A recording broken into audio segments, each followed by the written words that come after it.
Trigger warning, football cards are life.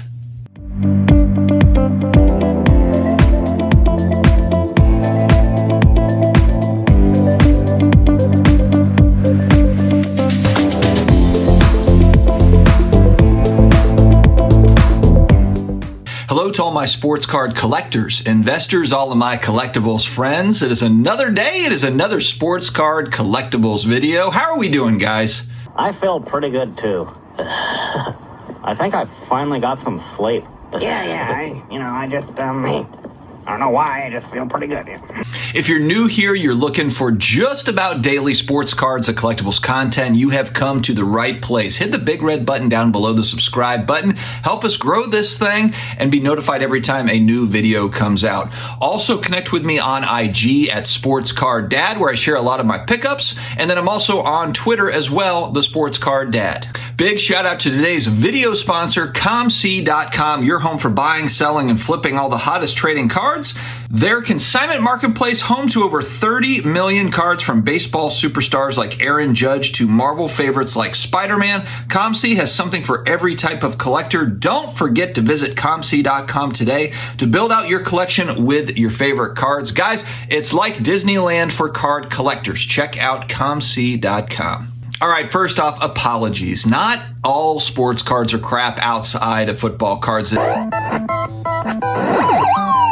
It was a little bit of a clickbaity title today, but I just had to get your attention. And I have to state my bias here. Football cards are really my favorite types of cards, whether we're talking about vintage, we're talking about some of the modern stuff. And I'll dig into more and more of this and why I think that really football cards are the future of the hobby with the most potential upside as far as interest. Not necessarily prices, but as far as interest and growth, if we're talking about hobby growth as far as participants go. The more and more I watch kind of different vlog type YouTube content or just opinion style of YouTube content related to cards, I keep hearing more and more about young people are excited to open football cards. And as much as Panini gets crap about redemptions and different things and whatever, and quality control with new product, really I think these are things that all companies face, all manufacturing companies as far as quality control goes. But the real truth of the matter is that Panini products are extremely popular. I mean, think about the popularity behind Panini's products. You've got, of course, Prism, which is a huge one, Optic, Select, National Treasures, Flawless. I mean, these are really the biggest products in our hobby for ultra-modern cards. I really do hope that Panini is able to work out a deal with Fanatics, even if it's just some sort of a licensing thing to be able to use their name, the Prism, the National Treasures brands. I don't know. Or if they just sell outright to Fanatics eventually. I do hope that happens because those products are just awesome. I mean, they make some really, really cool looking cards, and I would like to see that carry forth. And as much as Topps Chrome is coming back, and that'll be really fun for football, basketball, etc., it'll be a big downer if we don't have Prism and we don't have National Treasures, Flawless, because they certainly do add to the equation. Topps has some really cool kind of high-end baseball stuff. What is it, Galaxy or Definitive, or some of these cool products that I'm sure they can probably carry over to football, kind of their version of National Treasures or Flawless.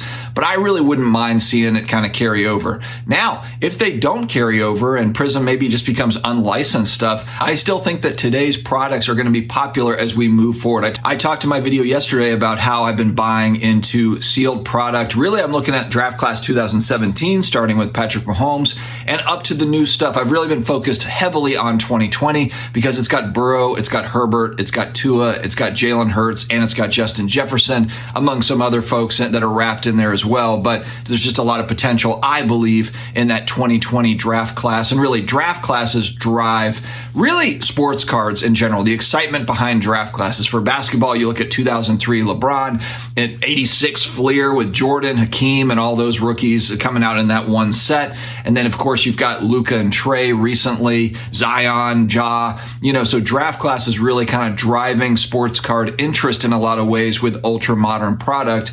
And we've just seen just a bevy, just a lot of really good QB talent come out of the last few years. And I am a believer that if we look at, Mahomes, Burrow, Lamar Jackson, Josh Allen, Jalen Hurts. We're talking about 6-7 quarterbacks that I think are really going to rule the NFL. You always hear kind of, well, hey, only one QB can win the Super Bowl. Only one team can win the Super Bowl.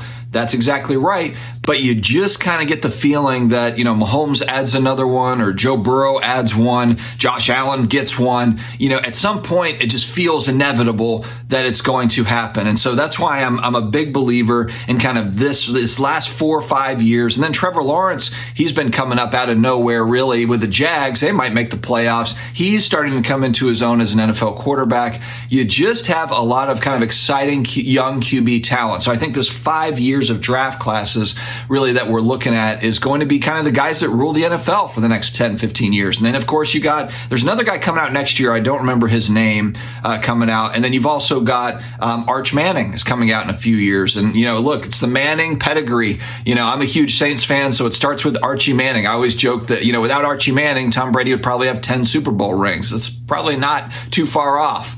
Out of all the sports leagues, the NFL generates the most revenue, whether we're talking about MLB, NBA, NHL. The NFL really rules. But football cards have always kind of lagged behind. It started for me with 89 Pro Set, 89 Score Football, and the 89 Score Supplemental Set. That's when kind of football cards became on my radar. I was 8 years old. And I really think that the interest, especially in kind of these young QBs, you've got guys that Drew Brees is retired. Tom Brady is coming to the end. Who knows? Maybe he's got 5 more years left in him. But the point is it's now these young guys taking over. They're going to take over the league here. It looks to be Roethlisberger is gone. A lot of kind of the old timers, Eli Manning, the guys that were winning Super Bowls, Peyton Manning, they're all gone now. Now it's time. Stafford's not going to win another one this year at least, and the Rams are probably moving on.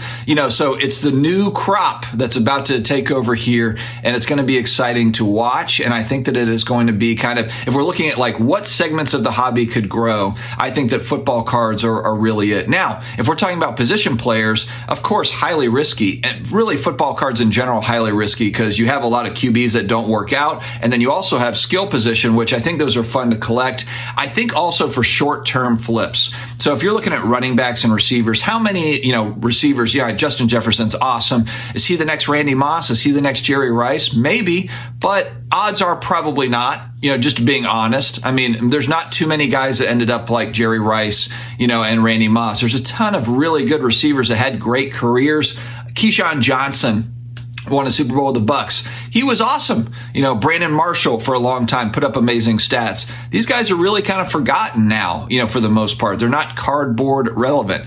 A lot of folks do talk down on the kind of the trends of buying and selling in the off season and selling, during the regular season or right before the season or during or whatever. But I think in football, there's actually the opportunity to do this to where you can prospect on a running back coming up or a backup quarterback, Brock Purdy, Gardner Minshew started for the Eagles. He got a little bump. These are short-term bumps, but if you're someone that's doing short-term flips on ComC, for example, channel sponsor, these are ways that you can kind of do that flip game, and it doesn't go away even if you don't have tons of investor stimulus money or whatever, 2020 craziness.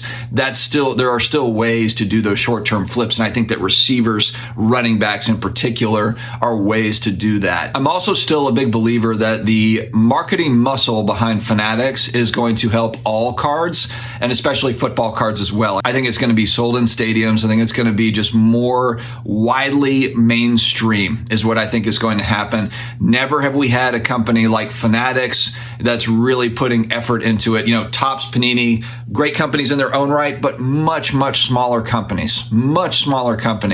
Fanatics has a real opportunity to really kind of blow up, the future of those new releases, how they do it, etc. Now, granted, are there going to be bumps along the way? Of course, there probably will be. Cards become completely irrelevant to the next generation. Could very well be. Nobody can see the future, but that's just talking about new releases and kind of modern, ultra modern stuff. If you look at the vintage football card market, it's a really cool market that hasn't had as much attention on it as vintage baseball, for example. But man, you've got some serious legends, going back. Terry Bradshaw, Roger Staubach, Bart Starr, Johnny Unitas. These are guys that I've collected, whether it be rookie cards or auto cards. And it's just kind of a fun get because, frankly, the price points in comparison to a lot of other sports, they're just not the same. And that works great for me because it's my favorite sport to collect. So guys, let me know your thoughts. Football cards, are you into it? Are you not as into it?